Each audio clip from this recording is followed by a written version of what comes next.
Bonjour à tous. Bienvenue dans les histoires d'horreur de Monsieur Mystère. Ce soir, nous revenons avec une nouvelle collection de récits glaçants, oubliés dans les profondeurs gelées de l'Alaska. Dans cet épisode, nous plongeons dans la dernière frontière avec 8 récits terrifiants de touristes disparus sans laisser de traces dans le paysage le plus impitoyable d'Amérique.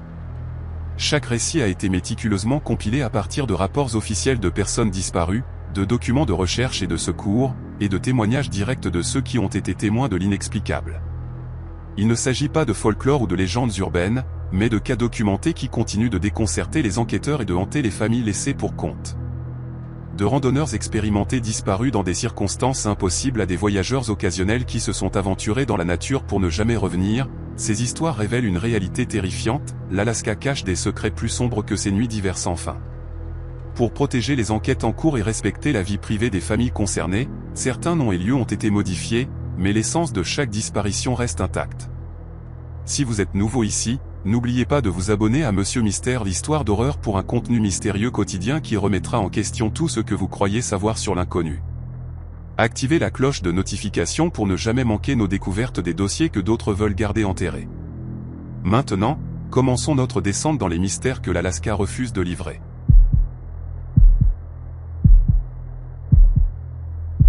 Le paquebot de luxe Northern Dream devait être le voyage de noces parfait pour Michael et Ashley Thompson, originaires de Dallas.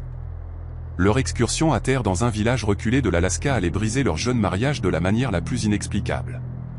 Le couple avait économisé pendant 3 ans pour s'offrir le forfait « Route des glaciers Premium », incluant une cabine avec balcon privé et un accès exclusif aux sites les plus préservés de l'Inside Passage. Michael, 28 ans, était ingénieur logiciel dans une entreprise de dispositifs médicaux. Méthodique et prudent, il équilibrait parfaitement l'esprit aventureux d'Ashley, 26 ans, institutrice en 3e année. Leurs amis les décrivaient comme un couple complémentaire, la planification minutieuse de Michael tempérait l'enthousiasme spontané d'Ashley. Leurs photos de mariage montraient un couple rayonnant de bonheur et d'anticipation pour leur avenir commun. Le Northern Dream quitta Seattle le 14 août 2024, avec 450 passagers à bord pour une expérience, Alaska ultime, de 8 jours. L'itinéraire prévoyait des escales à Ketchikan, Juneau et Skagway, avec une dernière journée dans le village isolé de Una, sur l'île Chichagof. Una, peuplée d'environ 750 habitants, est principalement habitée par des membres de la tribu Una-Tlingit, dont les familles occupent la région depuis des millénaires. Le village est niché au bord d'un détroit glacé, entouré d'une dense forêt tempérée, accessible uniquement par bateau ou petit avion. Contrairement aux grands navires de croisière qui accostent dans des installations touristiques modernes, le Northern Dream était assez petit pour jeter l'ancre directement dans le port, permettant aux passagers de rejoindre le quai en chaloupe. L'excursion prévue était une visite culturelle de 4 heures, incluant des démonstrations de danse traditionnelle, des expositions d'art local et une promenade guidée dans le centre historique du village. Michael et Ashley suivirent d'abord le groupe, posant pour des photos devant des totems et achetant des bijoux artisanaux. Mais vers 14 heures, Ashley devint obsédée par une section particulière de la forêt visible depuis le centre du village. Margaret Stevens, une infirmière à la retraite de Portland qui s'était liée d'amitié avec le couple, raconta plus tard aux enquêteurs qu'Ashley ne cessait de pointer vers la lisière des arbres et de demander au guide, Robert Jack, ce qu'étaient ces chants. Lorsqu'il lui demanda ce qu'elle entendait, Ashley décrivit des voix l'appelant par son nom depuis la forêt. Robert Jack, un homme âgé ayant vécu toute sa vie à Una, devint immédiatement sérieux et lui conseilla d'ignorer ce qu'elle croyait entendre. Mais Ashley devint de plus en plus agitée, insistant pour dire que les voix lui semblaient familières, comme des parents demandant de l'aide. Michael tenta de la convaincre de rester avec le groupe, lui rappelant qu'il devait être de retour sur le navire à 17 heures et que s'aventurer dans une nature inconnue était dangereux. Ashley n'avait jamais montré de comportement irrationnel auparavant, ce qui rendait son obsession soudaine d'autant plus inquiétante. Vers 14h30, malgré les protestations de Michael et les avertissements du guide, Ashley s'éloigna du groupe en direction de la forêt. Michael la suivit immédiatement, l'appelant et tentant de la rattraper. Margaret Stevens fut la dernière personne du navire à les voir ensemble, les regardant disparaître dans les épais épicéas et sapins qui entouraient le village. Elle décrivit Ashley comme marchant avec une détermination inhabituelle, comme si elle savait exactement où elle allait, bien qu'elle n'ait jamais visité la région. Lorsque le couple ne revint pas à 16 heures, le directeur de croisière contacta les autorités du village et organisa une équipe de recherche. Robert Jack, malgré son âge avancé, se porta volontaire pour aider, accompagnés de 2 jeunes hommes familiers des sentiers forestiers. Les pompiers volontaires de Una activèrent leur protocole d'urgence, et en moins d'1 heure, 25 chercheurs quadrillaient les bois selon un motif systématique. Le terrain autour de Una est redoutable, des ravins abrupts creusés par l'activité glaciaire, une végétation dense capable de cacher une personne à quelques mètres de distance, et de nombreux ruisseaux formant des barrières naturelles. Les chercheurs s'attendaient à retrouver le couple en quelques heures, pensant qu'ils s'étaient simplement perdus ou blessés. Mais à mesure que la lumière du jour déclinait, la recherche prit un ton désespéré. À 20h47, alors que les équipes s'apprêtaient à poursuivre les recherches avec des lampes frontales, Ashley Thompson émergea seule de la forêt. Elle fut retrouvée par 2 résidents du village, à environ 1,5 km de l'endroit où elle et Michael étaient entrés dans les bois, marchant calmement le long d'une route forestière menant vers le port. Le retour sans mémoire. Son apparence choqua tout le monde. Ses vêtements étaient complètement secs malgré la brume épaisse qui avait persisté toute l'après-midi, et elle ne montrait aucun signe de fatigue ou de détresse après 6 heures passées dans une nature dense. Plus troublant encore était son comportement, lorsqu'on l'approcha, elle regarda les chercheurs avec une confusion totale et demanda où elle se trouvait. Elle ne reconnaissait pas le village de Una, bien qu'elle y ait passé tout l'après-midi. Lorsqu'on lui parla de Michael, elle fixa les secours avec un regard vide et demanda de qui il parlait. Ashley n'avait aucun souvenir d'être mariée, ni de la croisière, ni de leur lune de miel. Elle ignorait même qu'elle se trouvait en Alaska. Le personnel médical du navire l'examina immédiatement, ne trouvant aucun signe de traumatisme crânien, de consommation de drogue ou de conditions physiques pouvant expliquer sa perte de mémoire. Ses signes vitaux étaient normaux, et elle ne présentait aucun symptôme d'hypothermie malgré des heures passées dans la forêt froide et humide.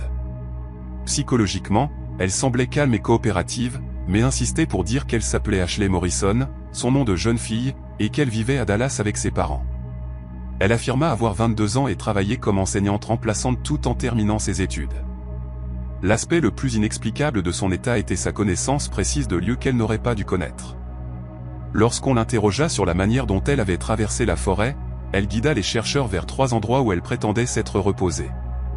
Chaque lieu était significatif dans l'histoire locale, un camp de pêche traditionnel, un cimetière abandonné depuis plus d'1 siècle, et un site cérémoniel que même de nombreux résidents du village ignoraient. Ashley décrivit ces endroits en détail, utilisant une terminologie suggérant une familiarité profonde avec la culture et les traditions autochtones qu'elle n'avait jamais étudiées. Pendant ce temps, les recherches pour retrouver Michael s'intensifièrent. Des chiens renifleurs furent amenés de Juneau et des patrouilles en hélicoptère commencèrent dès l'aube. La zone de recherche s'étendit pour couvrir plus de 80 km² de nature sauvage, incluant des vallées reculées n'ayant pas vu de visiteurs humains depuis des années. Malgré cet effort massif, aucune trace de Michael Thompson ne fut jamais retrouvée. Aucun vêtement, aucun équipement, aucune empreinte au-delà des traces initiales montrant qu'il avait suivi Ashley dans la forêt. La police de l'Alaska traita l'affaire comme un homicide potentiel, interrogeant longuement Ashley malgré son amnésie apparente. Les tests au polygraphe furent inconcluants en raison de son état psychologique, et les experts médicaux furent divisés sur l'authenticité de son amnésie. Ashley maintint constamment qu'elle n'avait aucun souvenir de Michael, de leur mariage ou des événements qui l'avaient menée en Alaska. Elle passa tous les examens médicaux et psychologiques sans montrer de signes de tromperie ou de maladie mentale. L'enquête révéla des détails troublants sur la zone forestière où le couple avait disparu. Les aînés locaux, sous la pression des autorités, partagèrent à contre-cœur des avertissements traditionnels concernant certains endroits dans les bois. Ils parlèrent de lieux où la frontière entre le monde des vivants et celui des esprits des morts devenait ténue, des zones où les gens pouvaient se perdre, non seulement physiquement, mais aussi temporellement. Robert Jacques, le guide, finit par admettre qu'il avait hésité à chercher dans certaines zones en raison d'histoires d'enfance sur des personnes entrant dans la forêt et en ressortant changées, parfois des décennies plus tard, parfois en tant qu'individus complètement différents. Ashley fut finalement ramenée à Dallas, où sa famille lutta pour l'aider à reconstruire une vie dont elle ne se souvenait pas. Des spécialistes médicaux de tout le pays examinèrent son cas, mais aucun ne put expliquer son amnésie sélective ou sa connaissance inexplicable de la culture autochtone de l'Alaska. Elle subit une hypnothérapie, une rééducation cognitive et des traitements expérimentaux conçus pour récupérer ses souvenirs perdus, mais rien ne lui rendit la mémoire de sa vie avec Michael ou de leur lune de miel. 6 mois après la disparition, Ashley commença à faire des rêves vifs où elle marchait dans une forêt sans fin, des voix l'appelant de toutes les directions. Dans ses rêves, elle suivait les voix de plus en plus profondément dans la nature jusqu'à atteindre une clairière où des figures vêtues de regalia tlingit traditionnels l'attendaient. Les rêves se terminaient toujours de la même manière, Ashley devait choisir entre suivre les figures dans la forêt ou revenir vers une lumière lointaine qu'elle savait représenter sa vie passée. La famille de Michael engagea des enquêteurs privés qui passèrent plus d'1 an à suivre des pistes et à interroger des témoins, mais l'affaire resta non résolue. Son corps ne fut jamais retrouvé, malgré de nombreuses recherches supplémentaires, et aucune preuve ne suggéra qu'il avait été victime d'une attaque d'animal ou d'une catastrophe naturelle. Les compagnies d'assurance le déclarèrent finalement mort, mais sa famille refusa d'accepter cette conclusion. Le Northern Dream cessa ses excursions à 1 an après l'incident, et les compagnies de croisière commencèrent à exiger une supervision guidée pour toutes les activités forestières dans les villages reculés de l'Alaska. Le cas devint un exemple utilisé dans les formations de sécurité maritime, bien que les instructeurs eurent du mal à expliquer quelles précautions auraient pu prévenir la tragédie. Aujourd'hui, Ashley vit à Dallas sous son nom de jeune fille, travaillant comme institutrice en école primaire, sans aucun souvenir de sa vie précédente. Elle ne s'est jamais remariée, affirmant qu'elle se sent incomplète d'une manière qu'elle ne peut expliquer. Parfois, lors de soirées calmes, elle se surprend à regarder des documentaires sur l'Alaska et les cultures autochtones, avec une intensité qu'elle ne peut comprendre. Ses amis la décrivent comme fondamentalement changée, toujours gentille et intelligente, mais portant une tristesse indéfinissable qui semble venir d'un endroit au-delà de la mémoire consciente. Le dossier de Michael et Ashley Thompson reste ouvert dans les archives de la police de l'Alaska, bien qu'aucune nouvelle piste n'ait émergé ces dernières années.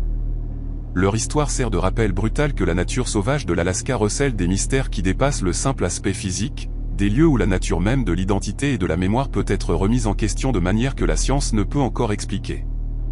Dans une terre où les peuples autochtones ont toujours compris que la forêt abrite des pouvoirs au-delà de la compréhension humaine, la disparition d'une personne et la transformation d'une autre témoignent de forces aussi vastes et insondables que la nature sauvage de l'Alaska elle-même.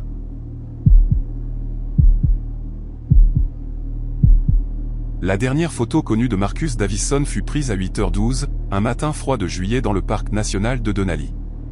Le profil déchiqueté du mont Foraké se dessinait derrière sa tente, son visage rayonnant de confiance et de détermination. À 34 ans, Marcus était un randonneur chevronné et un ultramarathonien originaire de Phoenix, en Arizona. Le genre d'homme qui citait Emerson dans sa biographie Instagram et indiquait son altitude la plus élevée atteinte à côté de son emploi dans une entreprise d'énergie solaire. Ses amis le décrivaient comme discipliné, ambitieux, mais aussi têtu. Dès qu'il posa le pied en Alaska, il promit à ses abonnés une véritable traversée en solo du Denali, sans guide, avec uniquement une boussole, des repas déshydratés faits maison, une balise satellite pour les urgences et une caméra montée pour filmer chaque étape cruciale. Pour Marcus, ce voyage n'était pas seulement une aventure, mais une déclaration: pour vaincre tes peurs, tu dois marcher vers elles seul. Il arriva à Anchorage le 2 juillet, optimiste et bavard, bien que plus privé de sommeil qu'il ne le laissait paraître. Sa mère, Suzanne, l'appela 2 fois ce premier week-end. Il répondit par des messages préenregistrés depuis le van de navette: ne t'inquiète pas, maman. L'Alaska est encore plus beau qu'on ne le dit. Je pourrais rester ici pour toujours. La dernière personne à le voir en ville fut une caissière d'épicerie qui se souvenait du randonneur au teint brûlé par le soleil, avec un sac à dos surchargé et un équipement de caméra, achetant 3 bouteilles d'eau, un paquet de jerky et un crayon pour ses notes de terrain. Son plan, selon l'itinéraire laissé à son ami Alan Jenkins, était une randonnée de 6 jours depuis le départ du sentier de Wonder Lake vers le nord, en boucle vers une vallée glaciaire peu fréquentée, réservée aux plus expérimentés. La seule façon de se sentir vivant, avait-il dit, est d'aller là où personne n'ose aller. Le premier jour se déroula sans encombre. Des photographies et des empreintes de pas sur le sentier de Wonder Lake, confirmées par 2 familles en vacances depuis Seattle, au kilomètre 19. Marcus se reposant près d'une cascade, aidant 2 enfants à identifier des plans de plaques miniers. Cet après-midi-là, il signa le registre de l'arrière-pays à Sable Pass: tout est clair, pas d'ours, le temps tient, l'esprit encore plus haut. Son écriture, toujours précise, trahissait une certaine anticipation. Les Rangers notèrent plus tard l'heure d'entrée, 14h36, et le fait que son nom était le seul en solo ce jour-là. Le 3e matin, l'itinéraire de Marcus dévia de la carte conseillée par le parc. Selon les photos géolocalisées, il continua au-delà de Coyote Creek, se dirigeant vers l'est au lieu de suivre la rivière vers le nord. Il postait encore de courtes vidéos depuis son téléphone, batterie permettant, décrivant des chaussettes trempées par la pluie et le silence humiliant de la toundra. L'angle du soleil dans les images ultérieures suggère qu'il atteignit l'entrée de la vallée glaciaire peu après minuit. À cette latitude, le ciel ne s'assombrit jamais complètement en juillet. Dans le fond de sa dernière vidéo, le paysage était tout en or et en argent, mais une distorsion floue rampait sur le bord gauche du cadre, une tache délavée que Marcus ne commenta jamais. Lorsqu'il ne donna pas signe de vie par satellite le 5e jour, comme convenu avec Alan, son absence déclencha la première vague d'inquiétude. Au début, personne ne paniqua, Marcus était connu pour étirer ses plans. Mais 24 heures de plus passèrent dans un silence total. Le 9 juillet, les Rangers de Denali lancèrent une recherche. Le temps commençait à se gâter, avec un vent froid que l'un des chercheurs décrivit comme « un avertissement direct de l'Arctique ». Les Rangers et les bénévoles peignèrent les sentiers balisés, puis s'enfoncèrent plus profondément dans la vallée où le GPS de Marcus avait émis son dernier signal. Ils trouvèrent son camp 3 jours plus tard, sur le bord d'un cône de déjection à des kilomètres de toute circulation humaine. Le camp était intact, sa tente parfaitement montée, sa cartouche de gaz à moitié utilisée, ses cartes alourdies par une pierre sur un coin du tapis de sol. Boussole, réchaud, chaussettes de rechange, son précieux carnet de terrain, tout était en place. Seules ses bottes manquaient. Il n'y avait aucun signe évident de lutte. Un ranger trouva son téléphone en mode avion, glissé dans un sac plastique scellé, conformément aux règles locales de protection de l'eau. Ce qui glaça les chercheurs fut l'absence totale de traces. Dans la boue autour de la tente, les empreintes de Marcus étaient claires, allant de la tente au ruisseau voisin et revenant à la tente. Mais il n'y avait aucune autre empreinte s'éloignant dans les buissons environnants ou vers le glacier. Aucun indice qu'il soit parti sous la contrainte, ni qu'un ours ou un animal l'ait traîné. La région avait connu un coup de froid, mais pas de neige significative, et la boue aurait dû capturer les mouvements datant de quelques heures. Ces bottes ne furent jamais retrouvées. Les caméras de surveillance de la faune dans la zone, consultées après sa disparition, ne montraient rien d'autre que des hardes de caribou et, une nuit, le flash lointain des yeux d'un animal. Le détail le plus perplexe émergea plus tard, lorsqu'Alan Jenkins eut accès aux données de la montre GPS de Marcus. Les dernières coordonnées enregistrées tôt le matin montraient une soudaine et impossible poussée de mouvement vers l'est, couvrant plus d'1,5 km en moins de 3 minutes, sur un terrain qui aurait nécessité des cordes et de l'escalade technique pour le plus expert des alpinistes. La ligne zigzaguait puis s'arrêtait net avec une ligne plate indiquant l'extinction de l'appareil, une défaillance électrique ou un bug causé par une interférence solaire. Le fabricant ne put reproduire l'erreur lors des tests, et aucun autre appareil à Denali n'enregistra d'anomalies similaires cette semaine-là. Les Rangers cataloguèrent les preuves, déclarèrent Marcus disparu et postèrent des avis de recherche dans tout l'État. Bien que la recherche initiale ait couvert plus de 80 km², aucun indice supplémentaire ne fut trouvé. Des hélicoptères survolèrent la vallée en quadrillage, et des équipes canines fouillèrent les bois voisins, mais aucune trace de vêtements tombés, de rubans de signalisation ou de fusées de détresse ne fut découverte. Autour des feux de camp de la base de recherche, l'ambiance était morose. Des gens disparaissent en Alaska chaque année, mais jamais comme ça, disaient les chercheurs. Les rumeurs se répandirent rapidement, comme toujours dans la nature sauvage. Les formulaires de l'arrière-pays du parc se remplirent de spéculations. Marcus était-il tombé dans une crevasse invisible et recouvert de roches fraîches? Avait-il mis en scène sa propre disparition, effaçant ses traces pour échapper à une menace inconnue ou à une affaire inachevée? Avait-il été emporté par un animal rare, peut-être une meute de loups ou un grizzly, sans laisser de sang ni de lutte? Ou, comme le chuchotaient certains dans la communauté numérique, était-il victime de l'un des phénomènes de temps manquant occasionnels rapportés par des Alaskiens expérimentés? Des trous étranges dans la mémoire, des sauts dans le temps, des voyageurs perdant des heures ou des jours sans explication.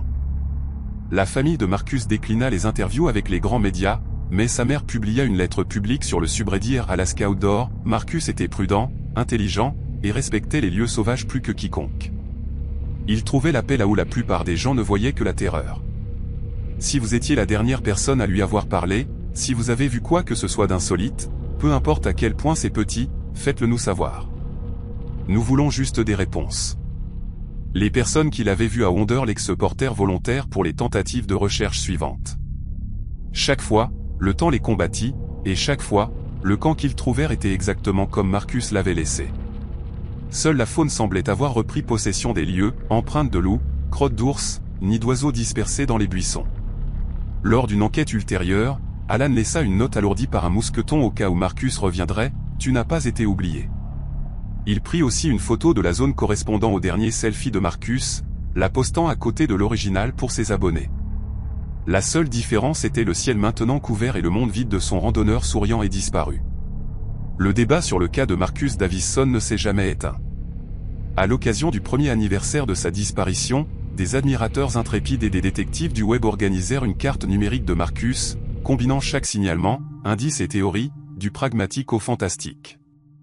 Les enquêteurs de Missing 411 et les blogueurs spécialisés dans la nature sauvage citèrent son histoire et les avertissements sur la capacité unique de l'Alaska à effacer une personne rapidement et sans explication. Certains chercheurs et rangers retournent encore dans la vallée lorsque leur route croise Denali, moins par espoir de secours que par une pulsion d'honorer les disparus. Ils parlent du froid qui semble descendre soudainement au pied du glacier, du silence étrange au dernier camp connu de Marcus, et de cette sensation, non dite mais presque universelle, qu'en Alaska, parfois, la nature garde ses secrets pour elle. Ce qui reste, ce sont des questions, des miettes numériques dans un vide où marchait autrefois une personne vivante. Certains suggèrent que la dernière image sur son nuage, saturée de cette étrange traînée verticale, n'était qu'un défaut de caméra. D'autres affirment qu'elle est la preuve de l'inconnu, une énigme durable gravée dans la toundra inflexible. Marcus Davison, le randonneur trop confiant, s'est aventuré dans un paysage connu pour ne pas livrer ses mystères. Et quelque part entre ces derniers mots et ce camp vide, il est devenu l'une de ces disparitions non résolues. Aujourd'hui encore, sa tente, récupérée par sa famille et préservée en silence, reste scellée dans un stockage, son tissu toujours saupoudré de fines boues alaskiennes, un artefact muet laissé par un homme dont les empreintes se sont simplement arrêtées.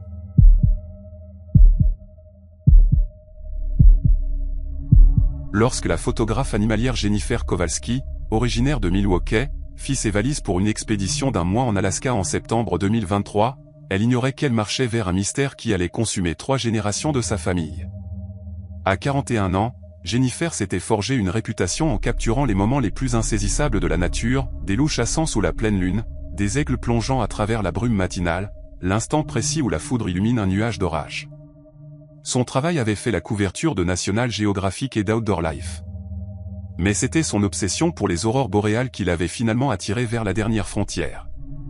Son fascination pour les lumières du Nord remontait à l'enfance, déclenchée par un documentaire que sa grand-mère lui avait montré sur les peuples autochtones de l'Alaska et leurs légendes entourant les esprits dansants du ciel. Elle avait passé des années à photographier les aurores dans le Montana, le Wyoming et le nord du Canada. Mais l'Alaska représentait le Saint Graal, l'endroit où les lumières brûlaient le plus intensément et de manière imprévisible. Son plan était ambitieux, une expédition solitaire d'un mois pendant la saison des aurores, voyageant entre des lieux reculés loin de toute pollution lumineuse, utilisant un équipement d'exposition longue spécialisé pour capturer des images que personne n'avait réalisées auparavant. Son mari, David, s'opposa initialement au voyage. Jennifer avait une histoire de repoussement des limites. Une fois, elle avait passé 3 semaines seule dans le parc de Yellowstone à suivre une meute de loups. Une autre fois, elle avait campé 10 jours dans une tempête de neige du Montana pour photographier un phénomène atmosphérique rare. Mais l'Alaska était différent.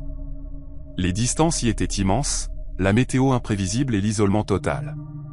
Jennifer l'assura qu'elle appellerait par téléphone satellite toutes les 48 heures et qu'elle emporterait 2 balises de détresse. Elle avait étudié chaque aspect du voyage, des schémas météorologiques aux routes de migration de la faune, et avait même engagé un guide local pour les segments les plus reculés. Le 12 septembre, Jennifer atterrit à Fairbanks avec 4 caisses de matériel photographique, des vêtements pour moins 40 degrés Celsius et un camion spécialement modifié équipé d'une plateforme d'observation sur le toit. Sa première semaine fut productive, elle captura des images époustouflantes près des sources chaudes de Shona et envoya à David des photographies des aurores comme il n'en avait jamais vu dans son portfolio. Les lumières cette semaine étaient particulièrement actives, s'étendant sur tout le ciel en draperie verte et violette qu'elle décrivait comme respirante. Son premier appel programmé arriva à l'heure. Sa voix était excitée mais professionnelle alors qu'elle décrivait la clarté du ciel nordique et ses projets de se diriger plus au nord vers la Dalton Highway. Elle mentionna que les prévisions d'aurore annonçaient un schéma inhabituel d'orage solaire qui pourrait produire des spectacles uniques en une décennie. Jennifer décida de prolonger son itinéraire nord pour profiter des conditions. Le 20 septembre, elle établit un camp de base près de Coldfoot, un minuscule établissement le long de la Dalton Highway servant de point de ravitaillement pour les camionneurs se rendant aux champs pétrolifères de la North Slope. Les quelques résidents qui la rencontrèrent se souvinrent de son enthousiasme et de son impressionnant équipement photographique, valant des milliers de dollars, qu'elle manipulait avec le soin d'un artisan maître. Sa prochaine communication eut lieu le 23 septembre. Mais quelque chose avait changé. La voix de Jennifer au téléphone satellite était tendue, presque essoufflée. Elle dit à David qu'elle voyait des formations inhabituelles dans les aurores, des motifs qui ne correspondaient à aucune description scientifique qu'elle avait étudiée. Elle mentionna que la lumière semblait réagir à sa présence, devenant plus active lorsqu'elle installait ses caméras et s'atténuant lorsqu'elle s'éloignait. David décrivit plus tard un malaise après cet appel, notant que Jennifer semblait à la fois excitée et craintive, comme si elle avait découvert quelque chose qu'elle ne pouvait pas tout à fait expliquer. Ce fut la dernière fois que quiconque entendit parler de Jennifer Kowalski. Lorsqu'elle ne donna pas signe de vie lors de son appel programmé le 25 septembre, David contacta immédiatement la police de l'Alaska. La recherche commença dans les heures qui suivirent, concentrée sur la zone autour de Cold Foot, où elle était vue pour la dernière fois en train de camper. Le terrain au nord du cercle polaire arctique est impitoyable, une toundra vallonnée brisée par des ravins profonds, d'innombrables petits lacs et une météo capable de passer de cieux dégagés à des conditions de blizzard en quelques minutes. Les équipes de recherche trouvèrent le camion de Jennifer le 28 septembre, garé sur une route d'accès rarement utilisée à environ 24 km au nord-est de Cold Foot. Le véhicule était déverrouillé, sans signe de lutte ou de problème mécanique. Son équipement de camping était toujours à l'intérieur, ainsi que la plupart de ses vêtements chauds. Ce qui troubla le plus les chercheurs fut la disparition de son équipement photographique principal. Des milliers de dollars de matériel spécialisé que Jennifer n'aurait jamais laissé derrière elle volontairement. La découverte qui arrêta net l'équipe de recherche fut faite à 3 km du camion. L'appareil photo principal de Jennifer, un modèle numérique haut de gamme valant plus que la voiture de la plupart des gens, fut retrouvé partiellement enterré dans la toundra molle, comme s'il avait été placé là délibérément. L'appareil était intact et contenait toujours sa carte mémoire. Lorsque les enquêteurs examinèrent les images, ils trouvèrent des centaines de photographies d'aurore, chacune plus spectaculaire que la précédente. Mais c'était la dernière série de photographies qui défiait toute explication. Les 47 dernières images sur l'appareil photo de Jennifer montraient les aurores boréales sous des formes que les scientifiques de l'atmosphère insistèrent pour dire impossibles. Au lieu des rideaux ou des spirales typiques, les lumières formaient des figures géométriques distinctes, des triangles parfaits, des hexagones imbriqués et des motifs mathématiques complexes qui semblaient pulser avec un rythme intentionnel. Plus troublantes encore étaient les 12 dernières photographies, qui semblaient montrer des silhouettes humanoïdes au sein même des aurores. Des figures sombres qui semblaient se mouvoir indépendamment des motifs lumineux qui les entouraient. L'analyse numérique par l'équipe technique du FBI confirma que les images n'avaient pas été manipulées. Les métadonnées montraient qu'elles avaient été prises sur une période de 6 heures dans la nuit du 24 septembre, avec des horodatages indiquant que Jennifer avait photographié en continu de 23h à 5h du matin. La progression des images suggérait qu'elle s'était déplacée régulièrement vers le nord à travers la toundra, suivant les aurores alors qu'elle se déplaçait dans le ciel. La découverte la plus glaçante vint des données GPS de l'appareil photo. Les coordonnées montraient que Jennifer avait voyagé en ligne parfaitement droite sur plus de 13 km à travers un terrain qui aurait été presque impossible à naviguer dans l'obscurité, même avec un équipement de vision nocturne. La ligne de déplacement menait directement vers une série de petits lacs qui étaient gelés malgré la date précoce de la saison. Les aînés Inupiats consultés par l'équipe de recherche soulignèrent que les lacs que Jennifer approchait étaient traditionnellement considérés comme tabous. Des lieux où leurs ancêtres croyaient que les esprits des aurores venaient se reposer pendant la journée. Les recherches au sol dans la zone révélèrent clairement les empreintes de Jennifer, identifiables grâce aux motifs distinctifs des semelles de ses bottes de photographe. Les traces commençaient à son camion et suivaient le même chemin nord indiqué par les données GPS de son appareil photo. Mais, comme dans tant de cas de disparition en Alaska, les empreintes s'arrêtaient net. Au bord du plus grand lac, les traces de Jennifer approchaient de la glace, puis disparaissaient complètement. Il n'y avait aucun signe que la glace se soit brisée, aucune preuve qu'elle soit tombée à travers, et aucune trace ne s'éloignait dans aucune direction. Les équipes de plongeurs finirent par explorer le lac après que la glace se fût épaissie, mais ne trouvèrent aucune trace de Jennifer ou de son équipement disparu. Le fond du lac était étrangement profond et clair, avec une visibilité suffisante pour que les chercheurs puissent voir qu'il n'y avait rien à trouver. La famille de Jennifer engagea des enquêteurs privés qui passèrent des mois à suivre chaque piste. Ils interrogèrent des camionneurs voyageant sur la Dalton Highway, contactèrent des photographes amateurs d'aurore qui auraient pu se trouver dans la zone, et consultèrent même des chercheurs étudiant les phénomènes électromagnétiques dans l'Arctique. Aucune des investigations ne donna de réponse concrète. Le cas attira l'attention des chercheurs paranormaux et des ufologues, qui pointèrent du doigt les formations aurorales inhabituelles dans les dernières photographies de Jennifer comme preuve de contact extraterrestre. Les scientifiques traditionnels rejetèrent ces théories, mais ne purent fournir d'explications alternatives pour les motifs lumineux géométriques ou les silhouettes humanoïdes capturées sur ces images. Plus troublant encore furent les rapports qui commencèrent à émerger d'autres photographes d'aurores. Plusieurs personnes contactèrent les autorités, affirmant avoir vécu des phénomènes similaires, des aurores qui semblaient réagir à leur présence, des motifs géométriques n'apparaissant dans aucune littérature scientifique, et une compulsion écrasante à suivre les lumières plus au nord qu'ils ne l'avaient prévu. 2 photographes rapportèrent avoir perdu plusieurs heures de mémoire pendant leur session de photographie d'aurore, se retrouvant à des kilomètres de leurs emplacements prévus sans aucun souvenir de la manière dont ils y étaient arrivés. La communauté scientifique resta divisée sur les photographies de Jennifer. Certains physiciens de l'atmosphère suggérèrent que les formations inhabituelles pouvaient s'expliquer par de rares interactions de champs magnétiques pendant la période de tempête solaire. D'autres soulignèrent que les aurores étaient constamment photographiées par des caméras automatisées à travers l'Alaska, et aucune n'avait jamais enregistré de motifs géométriques similaires. Les silhouettes humanoïdes furent généralement rejetées comme de la pareidolie, la tendance humaine à voir des visages et des figures dans des motifs aléatoires. David Kowalski ne fut pas convaincu. Il passa le premier anniversaire de la disparition de Jennifer en Alaska, retraçant son itinéraire et interrogeant quiconque aurait pu avoir des informations. Il décrivit avoir ressenti une attraction inexplicable vers le nord pendant son séjour là-bas et rapporta que les aurores qu'il observait semblaient se mouvoir avec une intention et une intelligence inhabituelles. Il établit finalement une fondation offrant des récompenses pour toute information sur le sort de Jennifer, mais les pistes se tarirent progressivement. L'appareil photo de Jennifer, avec ses images finales impossibles, reste en dépôt de preuves avec la police de l'Alaska. Occasionnellement, des chercheurs demandent l'accès pour étudier les photographies, mais aucun n'a fourni d'explications satisfaisantes pour ce que Jennifer a capturé pendant ces dernières heures. Les guides locaux de la région de Coldfoot racontent désormais l'histoire de Jennifer aux touristes, généralement comme un récit d'avertissement sur le respect du pouvoir de la nature sauvage de l'Alaska. Mais certains des guides plus âgés, en particulier ceux d'héritage autochtone, racontent une version différente de l'histoire. Ils parlent des aurores comme d'entités vivantes, d'anciens esprits qui appellent parfois les humains ayant la sensibilité nécessaire pour les percevoir. Dans leur récit, Jennifer n'a pas disparu. Elle a été choisie, sélectionnée par des forces existant au-delà de la compréhension humaine pour rejoindre quelque chose de plus grand qu'elle-même. Qu'elle soit vue à travers le prisme de la science ou de la spiritualité, la disparition de Jennifer Kowalski reste l'un des cas les plus perplexes de l'Alaska. Ces dernières photographies servent de seule preuve de ces dernières heures, des images cryptiques qui soulèvent plus de questions qu'elles n'apportent de réponses. Quelque part dans l'immensité du nord de l'Alaska, au-delà de la portée des équipes de recherche et des téléphones satellites, se trouve la réponse à ce qui est arrivé lorsqu'une photographe accomplie a suivi les lumières dansantes trop loin dans l'obscurité.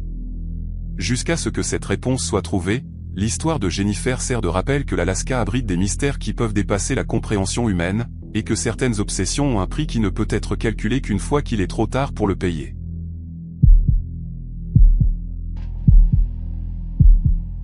Le docteur Elizabeth Martinez avait dirigé des dizaines d'expéditions archéologiques à travers les Amériques, mais le site de fouilles de 3 mois dans le nord de l'Alaska allait remettre en question tout ce qu'elle croyait savoir sur l'histoire humaine. À 43 ans, elle était considérée comme l'une des principales expertes des cultures arctiques précolombiennes, avec un doctorat de Stanford et 20 ans de travail sur le terrain qu'il avait mené de la toundra canadienne aux îles reculées de la mer de Bering. Sa réputation pour la documentation méticuleuse et la rigueur scientifique lui avait valu une prestigieuse bourse de la National Science Foundation pour enquêter sur ce que les images satellites suggéraient être le plus ancien établissement humain jamais découvert en Amérique du Nord. Le site était situé dans la chaîne Brox, à environ 320 km au nord de Fairbanks, accessible uniquement par hélicoptère pendant la brève saison estivale. Les premières enquêtes par radar à pénétration de sol avaient révélé des structures enfouies sous le pergélisol qui semblaient précéder les établissements autochtones connus de plusieurs millénaires. Si les données préliminaires étaient correctes, la découverte pourrait réécrire toute la chronologie de la migration humaine vers les Amériques. L'équipe de rêve. Elizabeth rassembla une équipe soigneusement choisie de 5 spécialistes. Dr James Chen, analyste des sols de l'UC Berkeley, dont l'expertise en datation des matériaux organiques était inégalée. Sarah Blackwood, étudiante diplômée en anthropologie de Harvard, qui avait passé 2 étés à travailler sur des sites arctiques en Sibérie. Tommy Yazzie, archéologue navajo et expert en survie, dont la connaissance des technologies indigènes traditionnelles était essentielle pour interpréter les artefacts qu'il pourrait découvrir. Dr Andreas Petro, géologue de l'Université de l'Alaska, dont la compréhension de la dynamique du pergélisol serait cruciale pour la planification des fouilles. L'équipe établit son camp de base le 15 juin 2023, mettant en place une station de recherche sophistiquée complète avec des communications par satellite, du matériel de laboratoire portable et des fournitures d'urgence prévues pour 3 mois d'autonomie. Le site de fouille était situé sur un plateau surélevé surplombant la rivière Cuk, avec des clairières d'atterrissage pour hélicoptères marquées pour les livraisons hebdomadaires de fournitures et les évacuations d'urgence si nécessaire. Les découvertes troublantes. Le premier mois se déroula exactement comme prévu, avec des fouilles minutieuses révélant ce qui semblait être des outils en pierre extrêmement anciens et des fragments d'os sculptés. Les rapports quotidiens d'Elisabeth à la National Science Foundation décrivaient des découvertes révolutionnaires, mais nécessitant une vérification extensive. Les artefacts montraient des techniques de fabrication qui ne correspondaient à aucune culture arctique connue, avec des conceptions d'outils qui semblaient mélanger des éléments de diverses traditions mondiales de manière qui n'aurait pas dû être possible selon la chronologie acceptée de la migration humaine. À la mi-juillet, les découvertes de l'équipe devinrent de plus en plus déroutantes. Ils déterrèrent des structures construites à partir de blocs de pierre parfaitement ajustés, des méthodes de construction qui nécessitaient des connaissances en ingénierie supposément inconnues des peuples arctiques préhistoriques. Plus troublants encore étaient les symboles sculptés trouvés sur de nombreux artefacts, des motifs géométriques complexes qui semblaient représenter des concepts mathématiques bien plus avancés que tout ce qui était associé aux premiers établissements humains de la région. Les rêves et les anomalies. Les communications d'Elisabeth avec le monde extérieur commencèrent à prendre un ton excité mais de plus en plus confus. Son appel par satellite du 20 juillet à son chef de département à l'université Columbia dura plus d'1 heure, au cours duquel elle décrivit des découvertes qui remettaient en question les hypothèses fondamentales sur le développement de la civilisation humaine. Elle mentionna avoir découvert ce qui semblait être des outils d'astronomie et des preuves métallurgiques suggérant que ces anciens peuples avaient accès à des techniques non vues ailleurs avant des millénaires. La dernière communication programmée de l'équipe eut lieu le 3 août.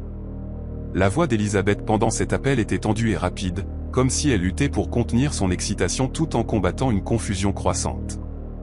Elle rapporta que l'équipe avait découvert ce qui semblait être une chambre funéraire contenant des artefacts défiant toute explication, des outils fabriqués à partir de matériaux qui n'auraient pas dû exister dans l'Alaska préhistorique, y compris ce qui semblait être des métaux raffinés et des pierres travaillées présentant des propriétés que leur équipement de test portable ne pouvait pas identifier.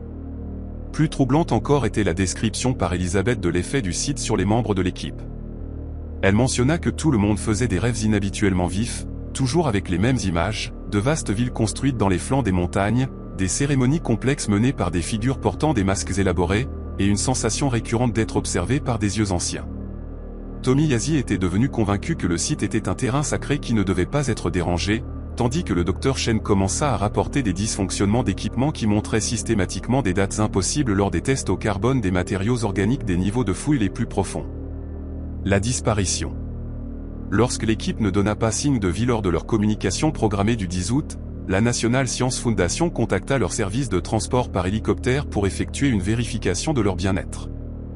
Le pilote trouva le camp de base le 12 août, mais ce qu'il découvrit la défiait toute explication.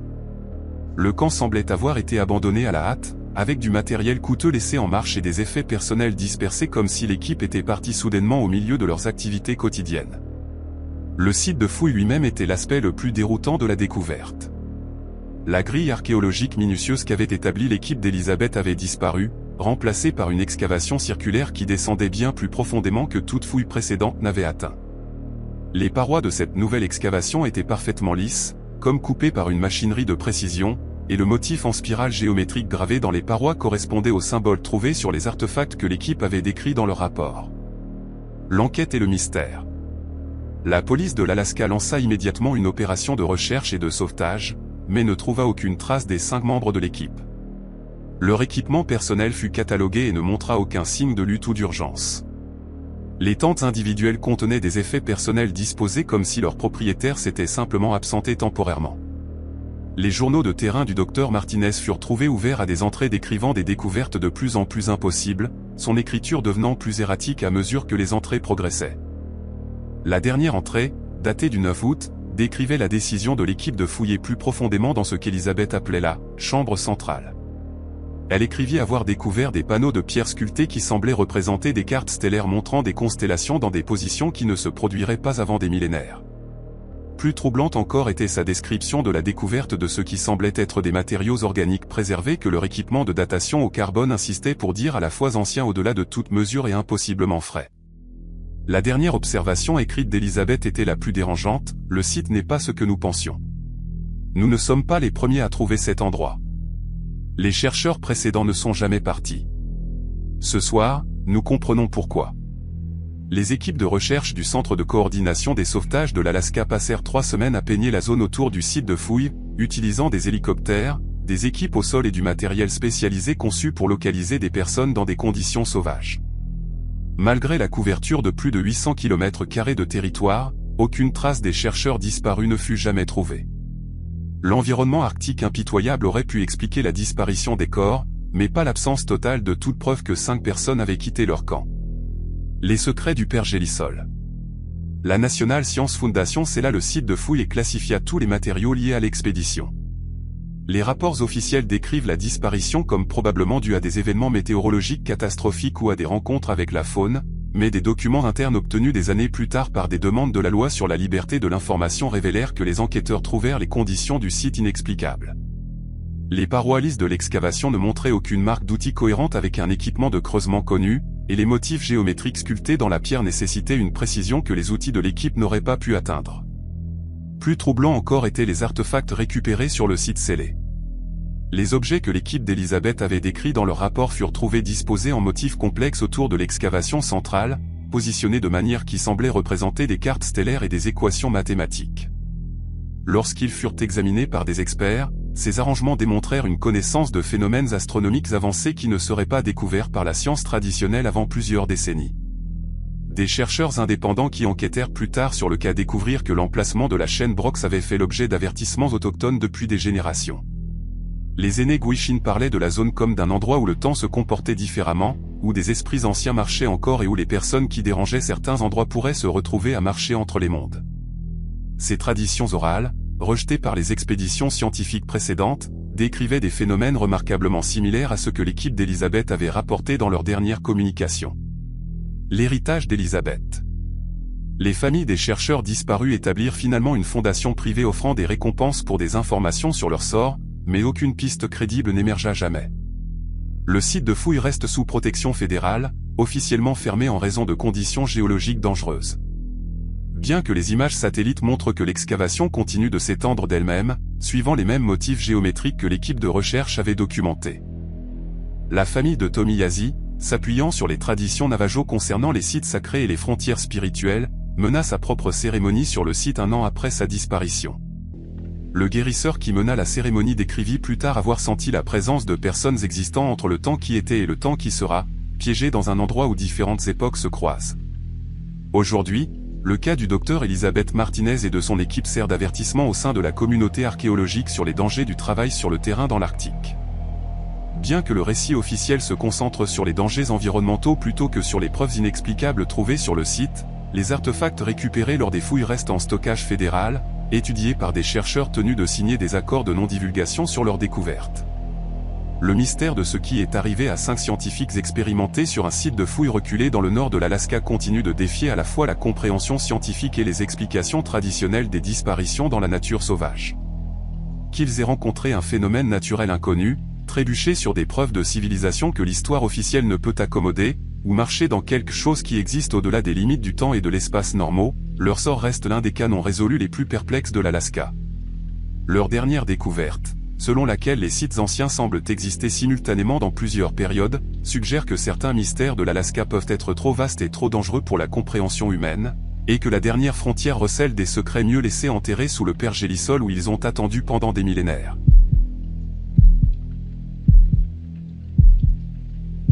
Le roi du contenu extrême. Tyler Rodriguez, mieux connu de ses 2,3 millions d'abonnés sous le nom d'Alaska Beast, avait bâti toute sa chaîne YouTube autour de défis de survie en milieu sauvage.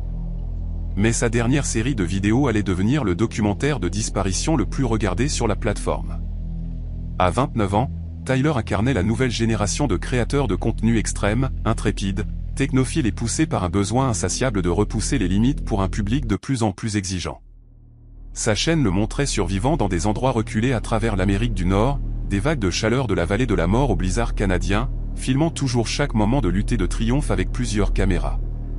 Tyler avait grandi à Los Angeles, fils d'un machiniste de studio de cinéma et d'une professeure de yoga, entouré par l'obsession de l'industrie du divertissement pour le spectacle et l'engagement du public. Après avoir abandonné l'école de cinéma, il lança sa chaîne YouTube avec une prémisse simple, survivre dans les environnements les plus dangereux du monde avec un équipement minimal, tout en documentant chaque instant. L'appel de l'Alaska. En 2024, la chaîne de Tyler générait des revenus substantiels grâce au parrainage, aux produits dérivés et au programme de monétisation de YouTube. Il vivait confortablement dans un appartement à Marina del Rey rempli de matériel de plein air et d'équipements de montage, mais son contenu était devenu répétitif. Les métriques de rétention d'audience montraient un intérêt décroissant pour ses vidéos habituelles de survie dans le désert et en montagne. Tyler avait besoin de quelque chose de plus grand, de plus dangereux, de plus reculé que tout ce qu'il avait tenté auparavant. L'Alaska représentait le défi ultime, vaste, impitoyable et mystérieux, assez pour captiver l'imagination de son public. Son plan était ambitieux, même selon ses standards, un défi de survie en solo de 30 jours dans l'une des zones les plus reculées de l'Alaska. Armé uniquement d'outils de base et de plusieurs caméras pour documenter chaque aspect de l'expérience, Tyler passa des mois à rechercher des lieux, finissant par sélectionner une région du parc national Rangel Saint-Elias, à des centaines de kilomètres de la route ou du village le plus proche. La zone était connue pour sa météo imprévisible, sa faune dangereuse et un terrain qui défiait même les alpinistes expérimentés. La préparation et le départ. La campagne promotionnelle de Tyler pour la série généra une anticipation massive parmi ses abonnés. Il publia des vidéos quotidiennes montrant sa sélection de matériel, sa formation de survie et son régime d'entraînement physique. Les sections de commentaires se remplirent à la fois d'encouragement et d'avertissement de la part des spectateurs, y compris plusieurs Alaskiens qui l'exhortaient à reconsidérer les dangers de l'emplacement. La réponse de Tyler fut caractéristique de sa confiance, la peur n'est que de l'excitation sans souffle. Alaska Beast ne fuit pas les défis. Nous courons vers eux. Il arriva en Alaska le 5 septembre 2024, volant vers Anchorage avec 6 caisses de caméras étanches et suffisamment de matériel de survie pour les 30 jours prévus. Sa dernière vidéo de « Civilisation », tournée à l'aéroport international Ted Stevens, montrait son habituelle bravade mêlée d'une excitation nerveuse authentique. Il promit à son public le contenu de survie le plus extrême jamais créé, plaisantant qu'il pourrait émerger de la nature sauvage avec une barbe complète et une douzaine de nouvelles cicatrices à exhiber. Les premiers jours. Le largage en hélicoptère le 8 septembre marqua le début de la documentation de Tyler.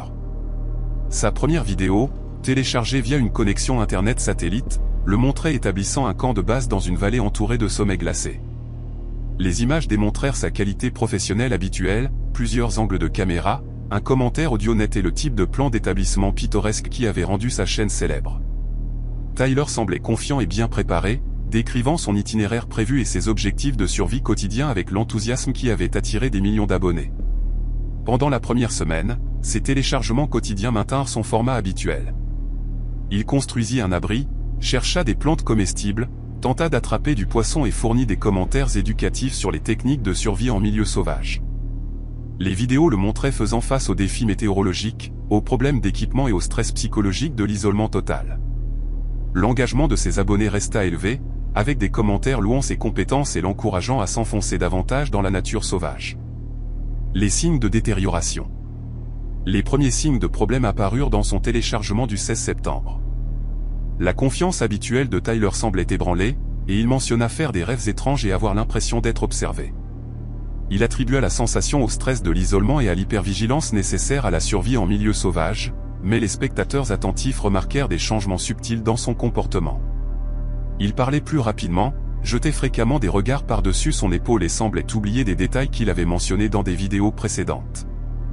D'ici le 20 septembre, le contenu de Tyler avait pris une tournure décidément différente. Ses vidéos devinrent plus longues et moins structurées, remplies de commentaires décousus sur les sons étranges qu'il entendait la nuit et le comportement inhabituel des animaux dans la région. Il affirma que des loups le suivaient, restant juste hors de portée de ses caméras, mais faisant connaître leur présence par des hurlements et des mouvements dans les buissons périphériques. Tyler commença à installer plusieurs caméras autour de sa zone de sommeil, espérant capturer des preuves de la coordination qu'il insistait pour dire que la faune locale affichait. La descente dans la paranoïa. La vidéo du 23 septembre marqua un changement dramatique dans l'état psychologique de Tyler. Les images le montraient dans un état manifestement agité, décrivant comment son feu de camp avait été délibérément dispersé pendant la nuit par quelque chose qui n'avait laissé aucune trace. Il affirma que sa cache de nourriture avait été dérangée de manière suggérant une manipulation intelligente plutôt qu'un charognard animal. Le plus troublant était son insistance sur le fait que, ils apprenaient ses routines, adaptant leur comportement pour rester hors de portée de ses caméras. Le dernier téléchargement cohérent de Tyler eut lieu le 26 septembre. La vidéo de 18 minutes le montrait démantelant son camp établi et se déplaçant vers ce qu'il appelait « une position plus défendable, plus haut dans la vallée ». Son commentaire était de plus en plus paranoïaque, décrivant un effort coordonné de la faune locale pour le chasser de la zone. Il affirma que les corbeaux servaient d'éclaireurs, que les ours le poussaient vers des emplacements spécifiques, et que même le terrain semblait se déplacer lorsqu'il ne l'observait pas directement. La vidéo légendaire. La vidéo qui allait devenir une légende sur Internet fut téléchargée automatiquement le 28 septembre, déclenchée par le protocole d'urgence du système de caméra de Tyler lorsqu'il ne téléchargea pas manuellement pendant 48 heures. Les images, filmées avec une caméra portable, montraient Tyler courant à travers une forêt dense en proie à une panique évidente. Sa respiration était laborieuse et son commentaire habituellement articulé s'était décomposé en fragments d'observation désespérés. Il coordonne. Regardez les arbres. Regardez les ombres. Il me pousse. Les dernières minutes de la vidéo montraient Tyler atteignant un affleurement rocheux où il tenta de faire un dernier effort. Il installa sa caméra pour filmer pendant qu'il ramassait des pierres comme arme de fortune, tout en fournissant un commentaire en continu sur les « observateurs » qui se rapprochaient de toutes les directions. La vidéo se termina brusquement avec Tyler hurlant et la caméra tombant pour ne capturer que le ciel et les cimes des arbres avant que la batterie ne s'éteigne. La recherche et le mystère. Les opérations de recherche et de sauvetage commencèrent immédiatement lorsque la balise d'urgence de Tyler s'activa automatiquement. Le signal mena les secours à son dernier campement sur la crête exposée, à environ 24 km de son itinéraire prévu. Ce qu'ils trouvèrent défiait toute explication facile. Le dernier camp de Tyler montrait des signes d'abandon précipité, avec du matériel de caméra coûteux dispersé sur une large zone, comme jeté ou laissé tomber lors d'une retraite désespérée. Le plus déroutant était le film capturé par l'équipe de recherche avec un drone. Le dernier campement de Tyler était situé au centre de ce qui semblait être un cercle parfait de végétation perturbée d'environ 180 mètres de diamètre. Les arbres à l'intérieur du cercle montraient des signes de dommages à des hauteurs cohérentes, comme si quelque chose de grand s'était déplacé dans la zone selon des motifs systématiques. Les biologistes de la faune consultés pendant la recherche ne purent expliquer la nature uniforme de la perturbation ni identifier ce qui aurait pu causer des dommages aussi étendus mais organisés. La recherche s'étendit pour couvrir plus de 480 km², utilisant des hélicoptères, des équipes au sol et des chiens de pistage spécialisés. Malgré l'effort massif, aucune trace de Tyler Rodriguez ne fut jamais trouvée. Sa balise d'urgence fut découverte toujours fonctionnelle sur la crête où son dernier camp avait été établi. Mais Tyler lui-même avait disparu complètement. L'analyse et l'héritage. La chaîne YouTube de Tyler devint le centre d'un examen intense alors que les enquêteurs et les détectives amateurs analysaient chaque image de ses dernières vidéos. Les experts en criminalistique numérique examinèrent les images pour trouver des preuves de mise en scène ou de manipulation, mais ne trouvèrent rien suggérant que les vidéos étaient autre chose qu'une documentation authentique de la détérioration de l'état mental de Tyler et de sa disparition finale. Plus troublantes encore furent les découvertes faites par l'analyse audio améliorée des dernières vidéos de Tyler. Lorsque le bruit de fond fut filtré et amplifié, les enquêteurs trouvèrent des sons qui semblaient soutenir les affirmations de Tyler sur le comportement coordonné de la faune. Plusieurs appels d'animaux semblaient répondre les uns aux autres selon des motifs suggérant une communication plutôt que des vocalisations aléatoires. Encore plus dérangeant étaient ceux qui semblaient être des sons mécaniques, des clics rythmiques et des bourdonnements n'ayant aucune source naturelle évidente. Le cas attira l'attention des chercheurs paranormaux, des cryptozoologistes et des théoriciens du complot, qui pointèrent la documentation de Tyler comme preuve de phénomènes inconnus dans la nature sauvage de l'Alaska.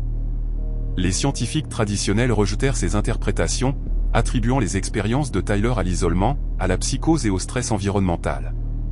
Cependant, plusieurs biologistes de la faune reconnurent que le comportement animal coordonné décrit par Tyler, bien qu'extrêmement inhabituel, n'était pas entièrement en dehors du domaine du possible. La légende d'Alaska Beast. La famille de Tyler établit une fondation offrant des récompenses substantielles pour des informations sur son sort, mais aucune piste crédible n'émergea jamais. La chaîne YouTube resta active, générant des revenus grâce aux millions de vues que ses dernières vidéos continuèrent d'attirer. Sa disparition déclencha d'innombrables vidéos de réaction, des chaînes d'analyse et des séries documentaires, rendant Alaska Beast plus célèbre dans la mort qu'il ne l'avait jamais été de son vivant. La région de Rangel Saint-Elias où Tyler disparut est depuis devenue un site de pèlerinage pour ses fans et les créateurs de contenu extrême tentant de recréer son voyage. Les rangers du parc rapportent une augmentation des appels de secours de youtubeurs et d'influenceurs des réseaux sociaux qui sous-estiment les dangers de la zone tout en essayant de capitaliser sur la légende de Tyler. Plusieurs ont dû être évacués après avoir présenté des symptômes similaires à ceux documentés par Tyler, paranoïa, insomnie et rapports de comportement inhabituels de la faune. Aujourd'hui, la dernière série de vidéos de Tyler Rodriguez sert à la fois de divertissement et d'avertissement sur les dangers de la création de contenu extrême. Sa disparition met en lumière la fine ligne entre la survie légitime en milieu sauvage et la mise en danger inconsidérée, tout en soulevant des questions inconfortables sur la responsabilité du public lorsque les créateurs de contenu risquent leur vie pour des vues et de l'engagement. Le mystère de ce qui est arrivé à Alaska Beast pendant ces dernières heures dans la nature sauvage de l'Alaska reste non résolu. Qu'il ait succombé à des facteurs environnementaux, connu un effondrement psychologique complet ou rencontré quelque chose qui existe au-delà de la compréhension scientifique actuelle, son sort sert de rappel brutal que la vaste nature sauvage de l'Alaska recèle des dangers qu'aucune quantité de préparation ou de matériel de caméra ne peut surmonter. En fin de compte, la dernière frontière a revendiqué une autre victime, ne laissant derrière elle que des fragments numériques d'un homme qui s'est aventuré trop loin dans des endroits où les humains n'étaient jamais censés aller seuls.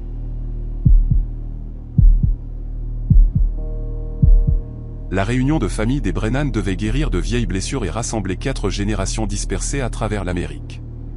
Mais leur voyage de pêche charté près des îles Aléoutiennes allait créer un mystère qui hante encore l'Alaska aujourd'hui.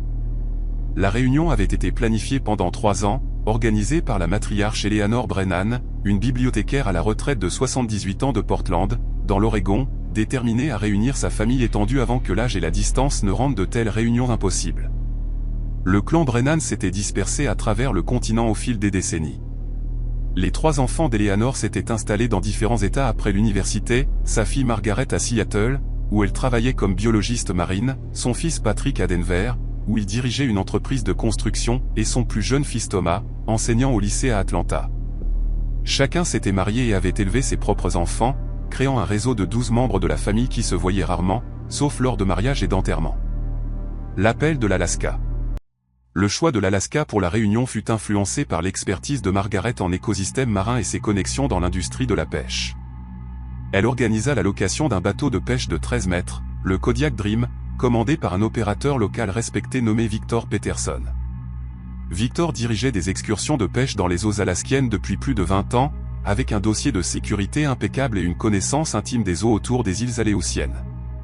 Le plan était de passer 5 jours à pêcher le flétan et le saumon tout en profitant des paysages spectaculaires de l'une des régions maritimes les plus reculées du monde. La famille se rassembla à Anchorage le 18 juillet 2024, représentant 4 générations de Brennan.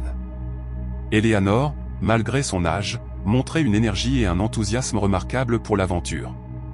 Ses enfants, Margaret, 51 ans, Patrick, 48 ans, et Thomas, 45 ans, amenèrent chacun leur propre famille.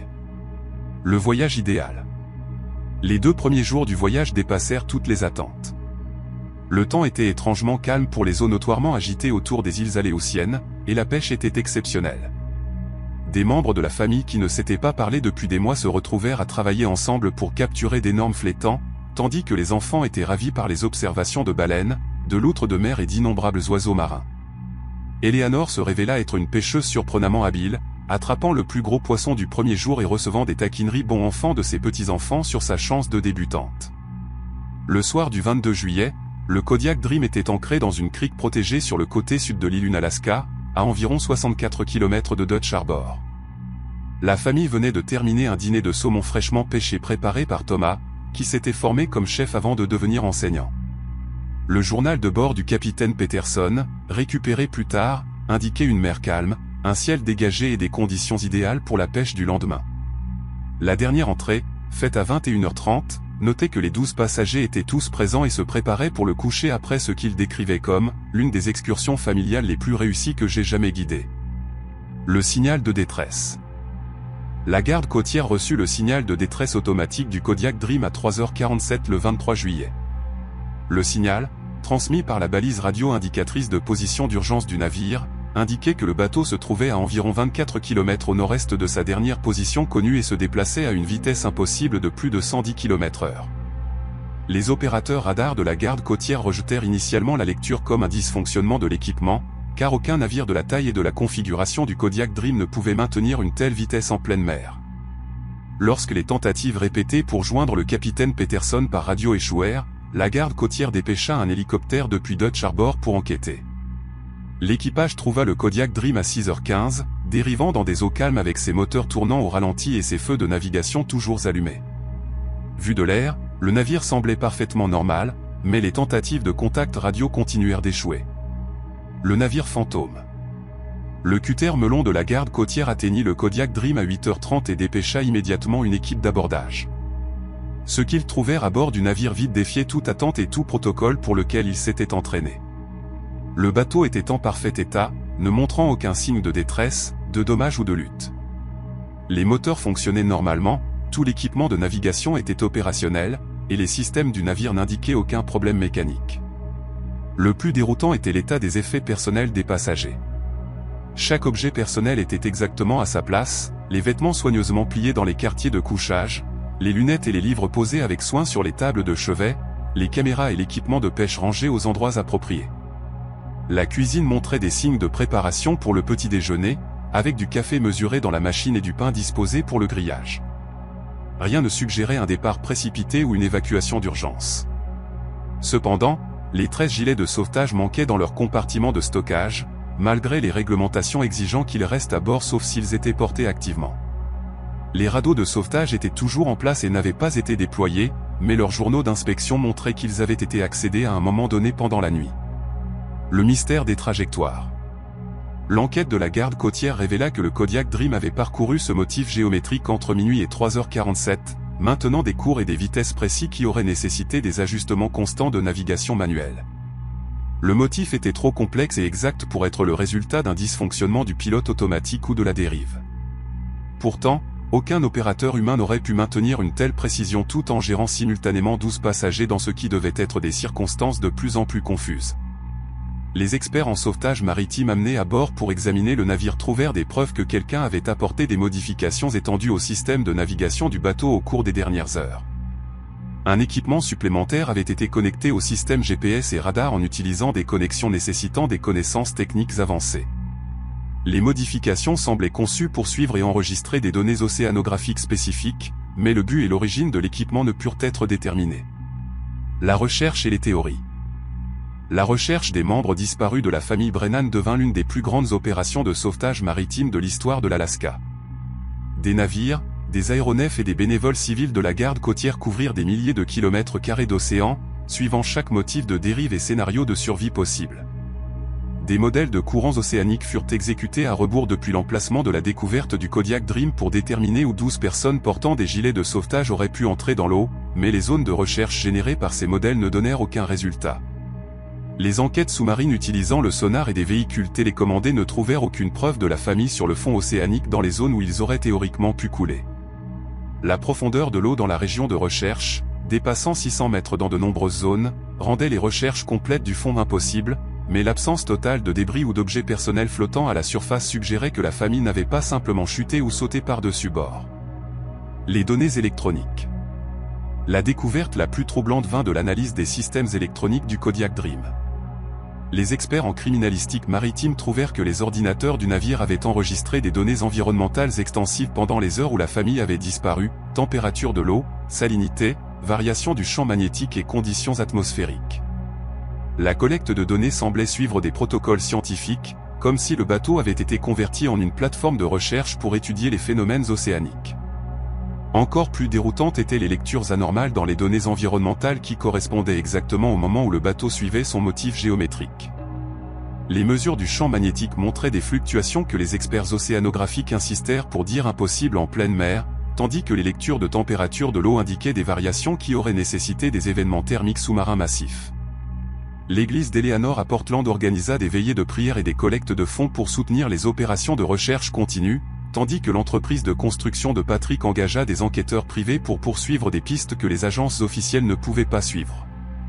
Les collègues de Margaret en biologie marine établirent un fonds de récompense pour toute information menant à une trace des membres de la famille disparue. Mais malgré une publicité extensive, aucune piste crédible n'émergea jamais. L'héritage des Brennan.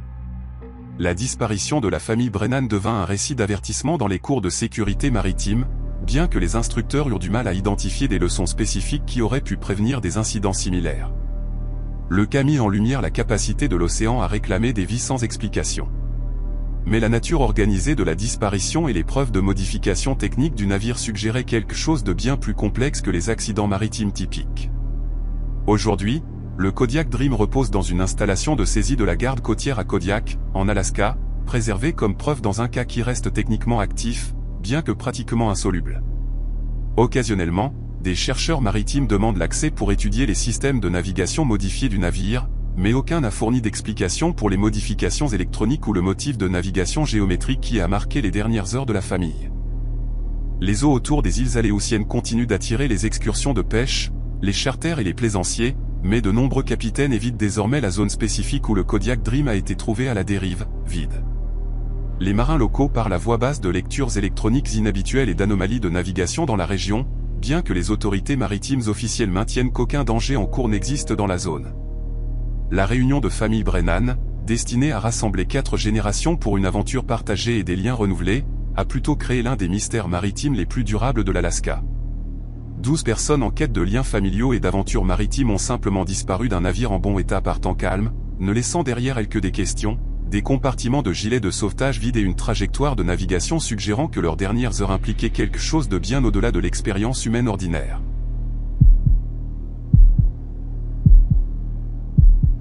L'ancien Navy SEAL Jackson est, originaire de Virginia Beach, pensait avoir tout vu pendant ses missions militaires, mais son expédition d'entraînement à la survie en solo dans l'intérieur de l'Alaska allait prouver que certaines choses ne peuvent être conquises par des tactiques et un entraînement. À 42 ans, Jackson possédait des références que peu de civils pouvaient égaler, 12 ans de service actif au sein du SEAL Team 6, plusieurs déploiements dans des environnements hostiles allant de l'Afghanistan à la Somalie, et une vaste expérience en entraînement à la guerre arctique.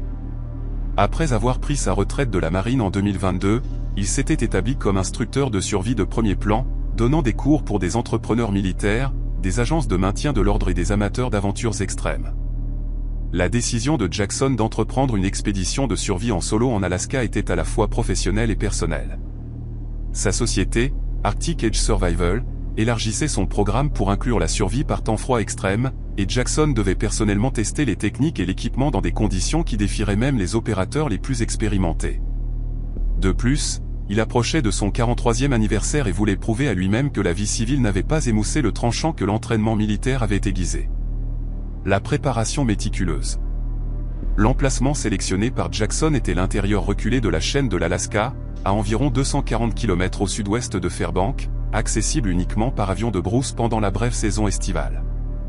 La région était connue pour ses conditions difficiles, sa météo imprévisible et son isolement total de toute activité humaine. Le plan de Jackson était ambitieux, même selon les normes militaires, 30 jours de survie en solo en utilisant uniquement un équipement de base, avec pour objectif de documenter des techniques qui pourraient être incorporées dans des programmes de formation avancés. Sa préparation était méticuleuse. Jackson passa des mois à étudier les schémas météorologiques, le comportement de la faune et les caractéristiques topographiques de la région. Il consulta des pilotes de brousse de l'Alaska, des guides de chasse autochtones et d'autres experts en survie pour comprendre les défis uniques de la nature sauvage intérieure.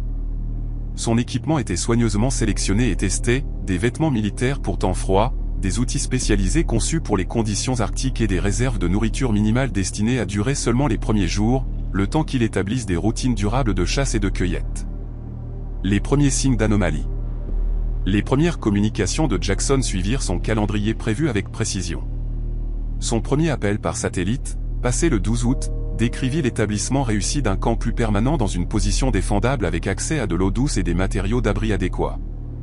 Sa voix était confiante et professionnelle, rapportant une activité normale de la faune et des conditions météorologiques dans les paramètres attendus. Le deuxième appel programmé, le 15 août, révéla les premiers signes de développements inhabituels. Jackson rapporta que son équipement électronique subissait des dysfonctionnements intermittents qu'il ne pouvait expliquer par des procédures de dépannage normales. Son unité GPS affichait des lectures de coordonnées qui sautaient aléatoirement. Sa boussole donnait des relèvements magnétiques incohérents et son téléphone satellite nécessitait plusieurs tentatives pour établir des connexions. Plus préoccupant encore était la description par Jackson de ce qu'il appelait des anomalies de température, des chutes soudaines de la température de l'air qui duraient plusieurs minutes, même pendant les après-midi ensoleillés. Les phénomènes inexplicables. D'ici le 18 août, les communications de Jackson avaient pris une tournure distinctement différente. Tout en maintenant sa précision militaire caractéristique dans ses rapports, il commença à décrire un comportement de la faune qui défiait sa compréhension de la psychologie animale. Il observa des loups, des ours et des caribous interagissant de manière suggérant une coordination plutôt que des relations naturelles prédateur-proie. Le plus troublant était son rapport selon lequel les animaux semblaient délibérément éviter son camp selon des motifs formant des figures géométriques lorsqu'ils étaient cartographiés sur ses feuilles de planification tactique. Le 22 août, la communication de Jackson contenait des observations qu'il reconnut comme étant en dehors des paramètres normaux. Il décrivit avoir découvert ce qui semblait être des arrangements délibérés de matériaux naturels, des pierres, des branches et des os d'animaux positionnés en motifs complexes suggérant une conception intelligente plutôt que des processus naturels aléatoires. La disparition. La balise d'urgence de Jackson s'activa automatiquement le 28 août, transmettant un signal de détresse indiquant un dysfonctionnement de l'équipement plutôt qu'une activation manuelle. Les opérations de recherche et de sauvetage furent lancées immédiatement, avec les troupes de l'Alaska coordonnant des recherches par hélicoptère et des équipes au sol mobilisées depuis Fairbanks et d'autres bases régionales. Le signal de la balise mena les secours à son dernier campement connu, mais ce qu'ils trouvèrent défiait toute explication. Le camp de Jackson montrait des signes d'abandon précipité mais organisé. Son abri était intact et correctement sécurisé. Son équipement était soigneusement emballé et stocké selon les protocoles militaires, mais Jackson lui-même était introuvable. Le plus déroutant était la découverte que son matériel de survie avait été modifié de manière démontrant des connaissances techniques avancées. Son unité GPS avait été démontée et reconstruite avec des composants supplémentaires qui semblaient être des dispositifs de mesure improvisés, et son téléphone satellite avait été connecté à un réseau complexe d'antennes et de capteurs construits à partir de matériaux de récupération. La carte et le mystère. Le centre du dernier camp de Jackson était une carte détaillée qu'il avait construite en utilisant des techniques cartographiques militaires traditionnelles. La carte montrait le terrain environnant avec une précision dépassant les relevés topographiques disponibles, mais incluait également des caractéristiques ne correspondant pas à des repères géographiques connus. Jackson avait marqué des emplacements avec des symboles semblant représenter des points de mesure de température, des anomalies du champ magnétique et ce qu'il avait étiqueté comme des nœuds de coordination, où les motifs de comportement de la faune se croisaient. Les équipes de recherche trouvèrent le journal de Jackson caché dans un conteneur étanche, fournissant un aperçu détaillé de ces dernières semaines dans la nature sauvage. Les entrées montraient une documentation systématique de phénomènes défiant la compréhension scientifique, tout en maintenant l'objectivité analytique des rapports de renseignement militaires. Jackson avait clairement tenté d'aborder des expériences de plus en plus étranges avec la même précision méthodique qu'il appliquerait à toute situation tactique. La dernière entrée. La dernière entrée du journal, datée du 27 août, indiquait son intention d'enquêter sur un endroit qu'il avait désigné comme « site d'anomalie primaire alpha », une vallée à environ 8 km de son camp de base, où plusieurs phénomènes étranges semblaient converger. Les équipes au sol recherchèrent la vallée identifiée par Jackson, mais ne trouvèrent que plus de preuves de son approche systématique des circonstances inexpliquées. La zone contenait de nombreuses stations de mesure improvisées, des arrangements soigneusement construits de matériel de récupération conçus pour surveiller la température, les champs magnétiques et d'autres facteurs environnementaux. L'héritage de Jackson. Aujourd'hui, le cas de Jackson reste l'un des mystères les plus perplexes de l'Alaska. Ces dernières entrées de journal décrivent des phénomènes qui remettent en question notre compréhension de la physique et de la biologie, tout en maintenant le professionnalisme et la rigueur d'un opérateur militaire d'élite.